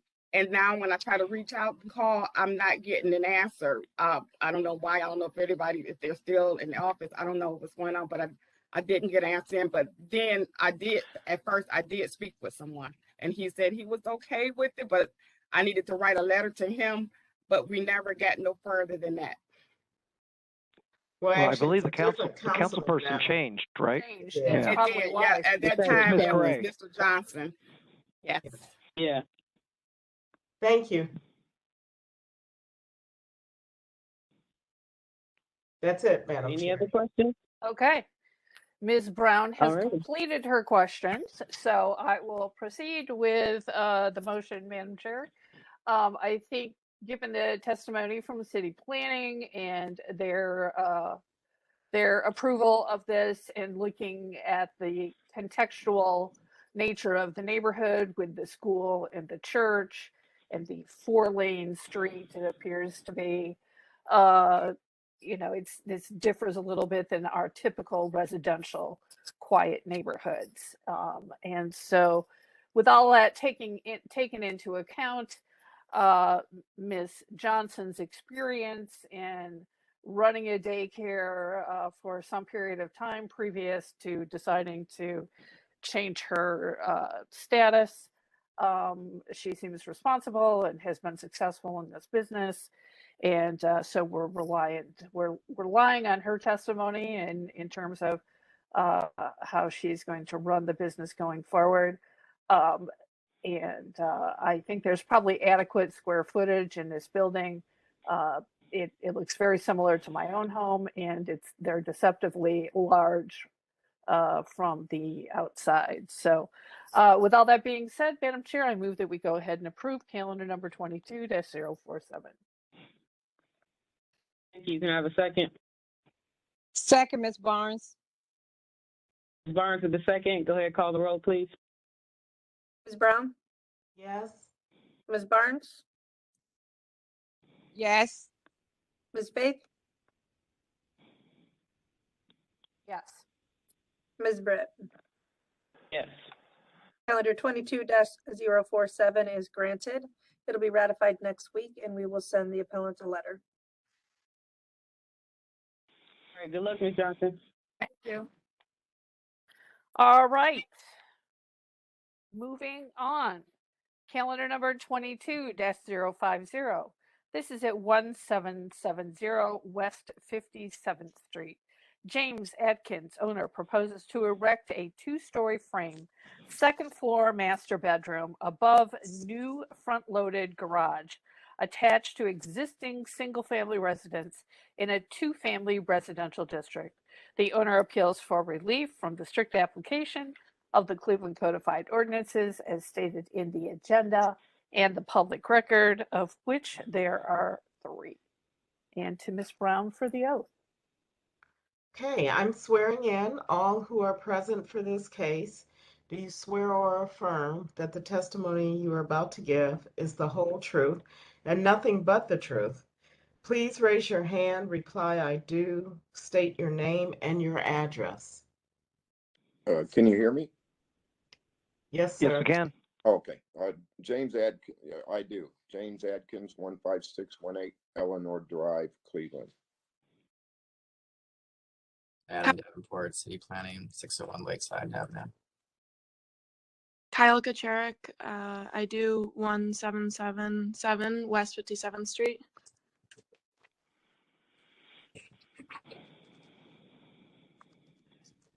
Okay, Madam Chair. All right, thank you. History of the property, please. Thank you, Madam Chair. There's been no change in the zoning since 1929.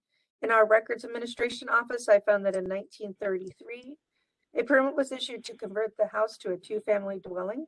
1955, a permit was issued to convert 2-family dwelling to a 4-family house, 15 veterans. There was 1 variance on file in calendar 84-197. A request to maintain 8 rooming occupancies in the property was denied. And then in the more recent history, we found that there were exterior alterations to replace the front porch, to place wood siding on the building, exterior alterations to repair wood. And I believe that is all that I have. Back to you, Madam Chair. Thank you. Legal standard, please. Madam Chair, members of the board, appellant is requesting area variances from the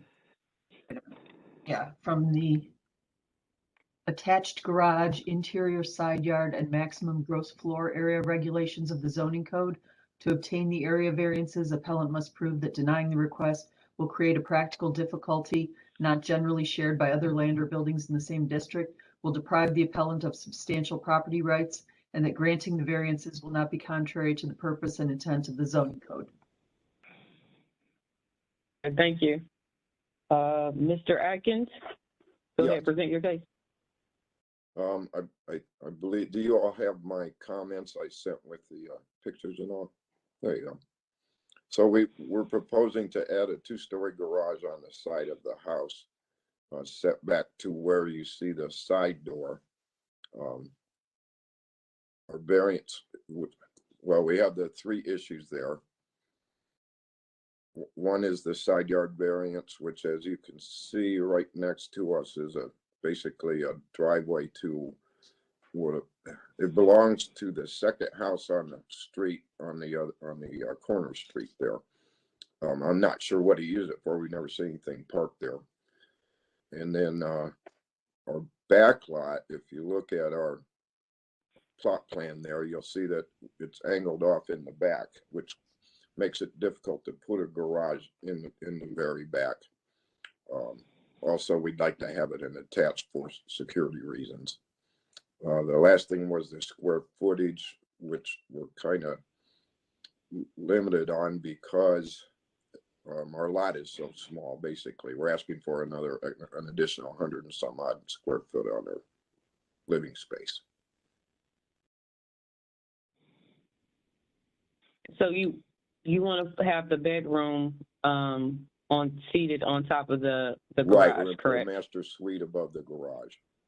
Okay. And by the way, it'll be a single family home. It's not going to be a duplex anymore. I don't think it has been for years, but we're doing a 100% renovation on it. Gotcha. Okay. I guess it should be noted, although I'm not registered in Cleveland this year, I am a contractor who has been registered in Cleveland several different years, but most of our work these days is in Bay Village and Westlake, so I'm registered out there. But this is my own home that I plan to renovate for myself. All right, thank you. Adam Davenport. Thank you, Madam Chair. I did speak to Mr. Atkins on Friday, and we talked about meeting the front loaded garage ordinance or the parking ordinance a little bit more in spirit by pushing that garage a little bit back. He's aligning the structure with a side door and staircase on the house, which makes sense. And the parcel is a pretty odd shape where diagonally, like, you would be able to only push back the garage so far anyways. So as long as the garage is pushed back a little bit to more meet the essence of the rule, I think we're okay with this. The garage itself is at the minimum area for what we see for our garages being built in the city. So, you know, that garage physically itself can't get any smaller. So understanding that, as well as trying to align that structure, or the new structure, with the existing structure and layout of the house itself and the staircase, I think it makes sense to push it back a little bit. But I believe it would go back probably another 6 feet. If we put the front of the garage to the front of the door on the side. So that and that really doesn't affect my floor plan at all. So that would be fine. Right. Yeah, and I think that meets the essence of the garage code a little bit more, as well as takes out the equation of a car parking across the sidewalk as well, which we always try and prevent. Sure. So there'll be space for a full vehicle in the kind of concrete in front of the garage as well. So we're in support of the. All right, good. So, Mr. Atkins, you're in agreement to move the garage back another 6 feet? Yes. And yeah, we'll also say that this is abutting a driveway, so it won't really be affecting someone's house immediately on the other side there. Correct. All right. So anything else, Mr. Davenport? I think that's it. Thank you. All right, great. Kyle, I'm sorry I didn't make out your last name when you said it. Would you like to speak?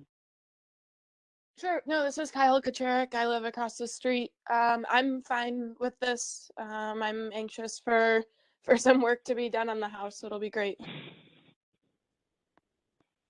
Oh, wonderful. Someone that came on to support a project. We don't get that often. Thank you. Thank you very much. Okay, just Mr. Atkins, in the event that this is approved, just know you'll have to submit new drawings to show where you're gonna, move the garage. So that's it. Right. Okay, board.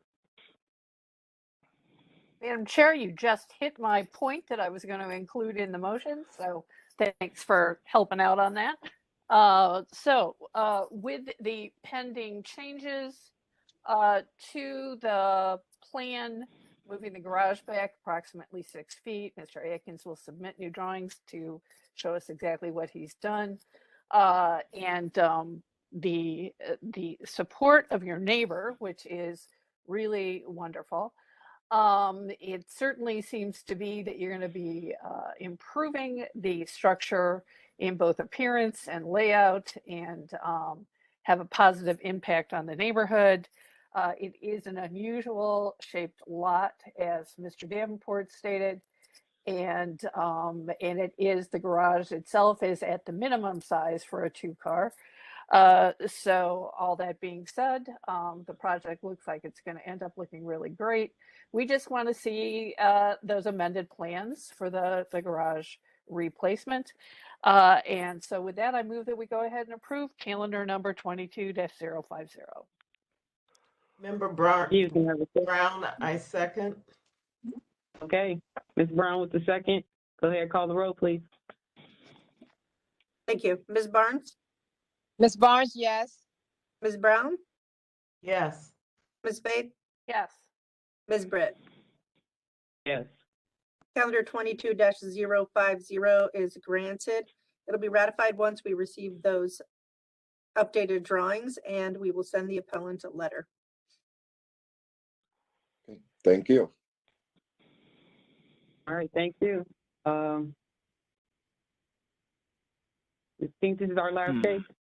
We're going to calendar number 22-022, which will be our last case since we postponed 22051. And for some reason, I don't have the first slide. I don't know what happened to it. So do you have them that you can read, or do you need me to bring it up? No, I've got it printed out, Maurice, so thanks. Okay, sorry about that. I don't know what happened. That's okay. Technical difficulties. That is okay. I got you covered.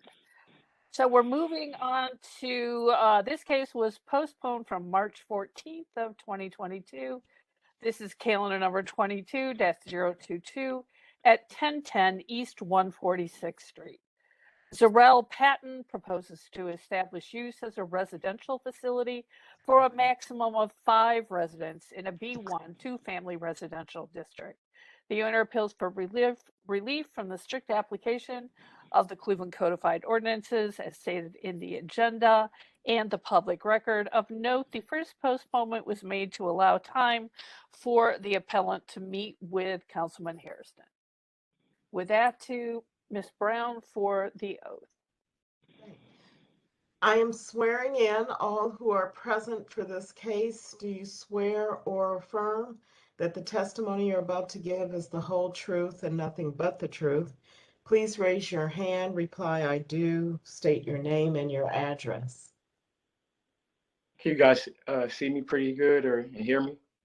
Hear you. Loud and see you and hear you. You can see me and hear me? Okay, good. Zarel Patton, I do, 1010 East 146th Street, Cleveland, Ohio, 44110.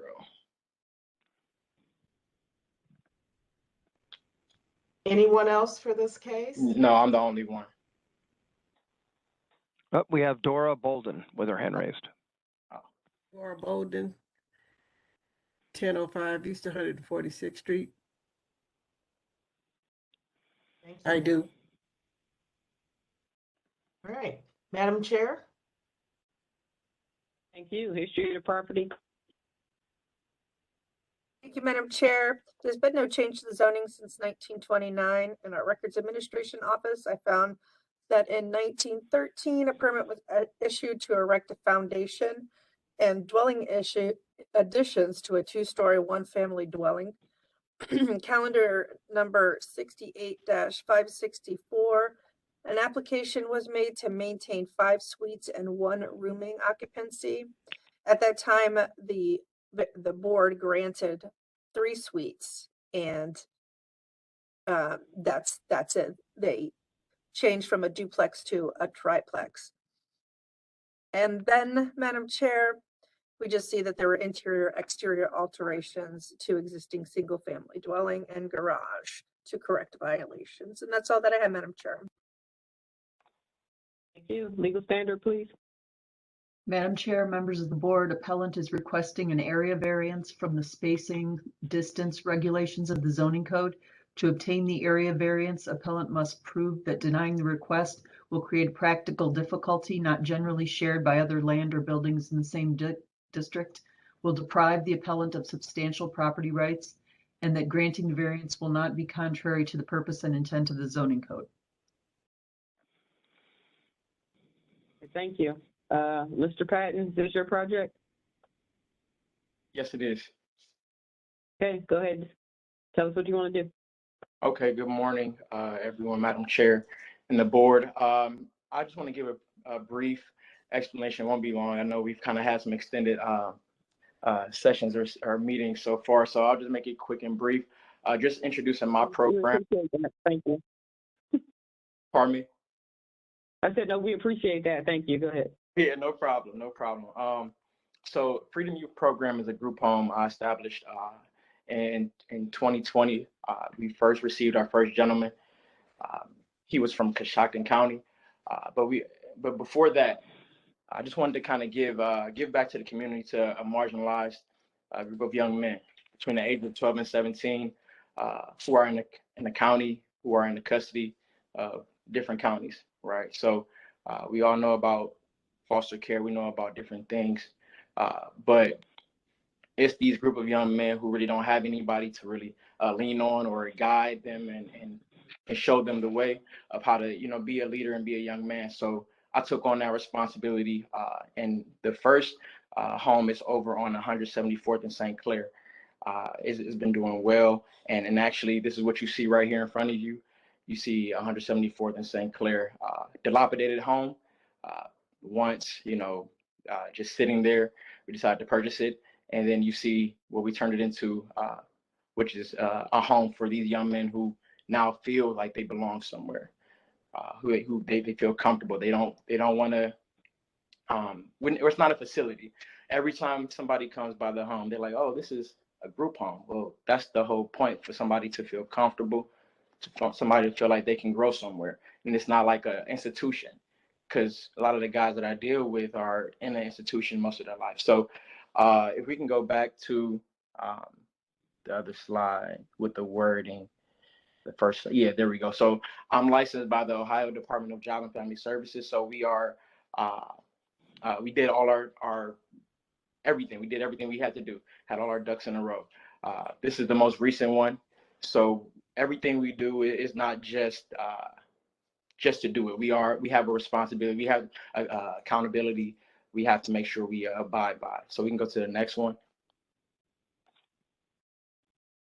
We are quality certified by the Joint Commission, which is the same company that goes to the Cleveland Clinic to make sure everything is done the right way. Meds are passed the right way. Make sure that all of basically all the details to make sure the quality is on point.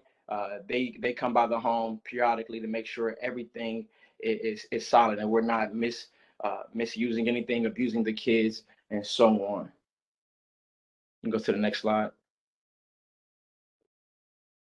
And our mission is to provide a nurturing environment for at-risk young men. So like I said previously, these young men are between the age of 12 and 17 with pretty much nowhere to go. There's thousands of kids in the county, and each county with pretty much nowhere to really feel comfortable at and feel safe, like they can grow. I have a goal for each young man to make sure they give back in the community. So we're not just having these kids sit in the house, but we're going out and volunteering. We volunteered at the Cleveland Book Bank. We volunteered around the city. And so these kids who have a responsibility when they come into the home, they understand that, okay, I have to volunteer once a month to make sure that I give back. Because, sometimes you can kind of feel like you're owed a lot, since you've been through so much, but we have to keep them growing. So we can go to the next slide. And this was a video. I'm not sure if it can play or not, but if it can, it's like a 10-second video, 8-second. If it can't, it's okay. We can go to the next slide and kind of explain what the video. Yeah, I didn't realize that was a video. So yeah, there's I don't know if this will. I don't know if I'll try. If not, no, don't. Don't even worry about it. No, it won't play. Sorry about that. Okay. Oh, you're good. Basically, so in 2020, there was a big news article, and it was on the news how the county, they had kids sleeping inside of the county building, young men and women. That's how bad it was, and it still is to this day. And you can kind of read right there. These young men and women are marginalized. They have nowhere to really reside, no foster parent, no group homes in that area. So I took it on my responsibility. I took it upon myself to go to the county building and tell them, hey, I have a home for these young men to go to. I literally took this young man who was sleeping for months, weeks and months into the county building. I took him and placed him in my home, and he resided there for a year. Longest placement they've had with him since he's been in the county custody since he was 11. And so he was 17 at the time. So they appreciate the program, and I've been doing contracts with them ever since. And we go to the next slide. So, and our programs that we provide are important for any individual's life. Some of these programs I wish that I received when I was growing up. So we help them academically with tutoring. We help them post-secondary support. So whether it's going to a college or anything like that. I'm sorry for the squeaking. Go, stop, go, bye. I'm sorry about that. Career preparation. So right now we're working with Dave's. They're providing our young men with jobs and employment opportunities. We're helping them learn how to do interviews and things like that. So, and then also, I'm sorry, we are helping them understand credit and understand budgeting. So all of these things are important for any individual's life. But to be honest, people who have parents and people who have mentors don't really even get the chance to understand these things. So it's a accountability and support that we provide these young men when they come to our program. All right, you can go to the next slide. Just a picture of us teaching them how to cook, a part of independent living. All right, go to the next slide. That looks good. Yeah, it was pretty good. And this is a key component right here, the intimate environment, the intimate experience. A lot of group homes, they're known for having 12 kids, 14 kids, running around. You can't sit down and actually provide good resources to these young men, right? So we have our small intimate environments where I won't take no more than 5 kids, because to be honest, I want to make sure they feel like they're welcome, and it's a team effort. So we can sit down and talk with them and teach them certain things. All right, we can go to the next slide. These are our current contracts, and they send me emails daily on do you have more room, because our program has been proven to be so effective for these young men. So some counties like Franklin County, Summit County, the bigger counties need our assistance, and specifically Cuyahoga County. They need us to continue to grow our program so we can help out these young men. All right. Next slide. And these are just a few letters of support from a few individuals. And we can skip past them. I just wanted to make sure I included that in the PowerPoint. And then we can go to the next slide. Yeah. And so in conclusion, our program is important because it helps out a group of young men who don't get the attention, right? We all understand when we face problems, it helps us come up with solutions in the future, right? Well, these young men are having the ultimate problem, not having anywhere to go, not having parents, not having a family. So they're already dealing with a lot mentally. But my program is here to help them and figure out, okay, what do I need to do to become a law-abiding citizen and to become a leader for my community and for my age group. So, and also revitalization is taking these dilapidated homes and then recreating or remodeling them so they can become a house or a home for a young man to feel like he can grow in. All right, and we are also partner with the Cleveland Land Bank. They have a program where they purchase the homes and then they allow us to come in and remodel them and then have our program in there, and also creating meaningful jobs for the community. Since we are contracted with the government and providing these tools and everything for these kids, you have a purpose whenever you come to work. You're not just doing your thing, but you are actually being impactful. All right, thank you. All right, thank you for. I think you covered every area of what you'll be doing in this house. So I will ask Ms. Bolden to speak since she signed up.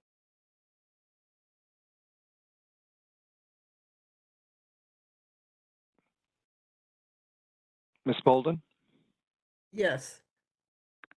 My question is, what about staffing? Are you going to have adequate staffing?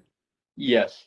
Yes, I have adequate staff, and 24/7 staff has to be there. There has to be there somewhere there at all times. As long as the kids are in the house, staff have to be there. So it has to be 1 to 10 for staffing, 1 staff per 10 kids. But like I said, I won't have more than 5 kids in the home.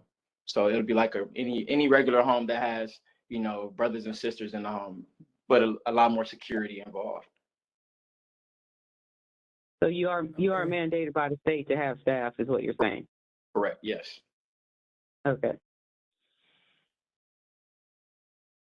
Ms. Bolden, does that complete your questions? Yeah, I think he's answered everything else. I was also maybe concerned about traffic because I live right across the street from the house. No, there won't be any traffic. So it's like the whole concept is really just like a regular home. So the zoning is a single family residence but also a residential facility, right? So there's regular traffic that's going through the street. I mean, my staff may come in, maybe 1 car, coming into the home, or 2 cars if I do decide to come, but that's it. Okay, thank you. Mm-hmm. All right, thank you. Liz, I saw we had a letter from someone. Was in the presentation. Did you get something? Oh, Madam Chair, we did get a letter from the councilman the last time it was on the agenda that he did not support this until he had a chance to talk to Mr. Patton. And I guess that was, first of all, I have to say that might be one of the most thorough presentations we've ever had for a residential facility. Very good presentation.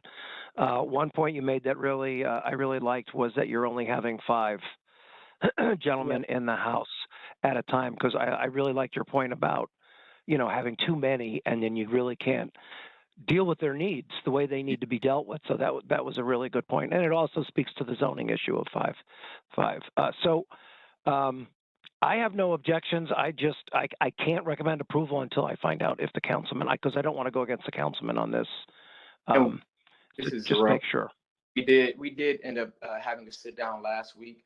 So he was supposed to send in something to you guys. So I'm not sure where he's at with things on his end, but we do have an agreement. But I know he has to get it into writing. So that was taken care of. Okay. So, but your testimony is he's in approval of your project. You just have to get a letter from him. Correct. Yes. Okay. All right. Yeah, like I said, I don't have any questions. I mean, I think that was a very robust presentation, and he covered all aspects of what's going to happen in this home. So I'll open it up to the board if they have any remaining questions, or if not, I'll entertain a motion. Madam Chair, I don't have a question, but would ask, will our approval limit the use to 5 individuals, as Mr. Patton mentioned in his presentation? We can make that a condition. That's it, Madam Chair. Okay. All right, Madam Chair, I'd like to ask Mr. Patton if he'd like to train other appellants on how to do an excellent presentation. I think it's a testament to the quality of your presentation and your professionalism that you took care of Miss Bolden's question, your neighbor, and that you left us with very few questions. So we are going to ask for, should we approve this? We're going to ask for a couple of conditions from you. Okay. And since you've met with Councilman Hairston, we'd want just a letter in writing from him of his support. And also to Ms. Brown's question, we're going to stipulate that you limit this to 5. When we change zoning, it follows the property. And so should for any reason you move on from this situation, we'd want to make sure that the property is secure for going forward. So, and so I think this is an excellent use, repurposing of a structure of this size. It seems that you have a success story. I personally have a friend who was on the Joint Commission. So if you have been approved and have been reviewed by the Joint Commission, that is a statement of your level of care, since they also reviewed the Cleveland Clinic and other hospitals and care providers. So, so with all that being said, I think you did a fine job today, and you, as I said, you've answered most of our questions, and we're just going to make those 2 stipulations. And with that, I motion that we approve calendar number 22-022. Thank you. Can I have a second, please? This is Member Brown. I second. Ms. Brown with the second. Go ahead, call the roll, Ms. Cooper. Ms. Barnes?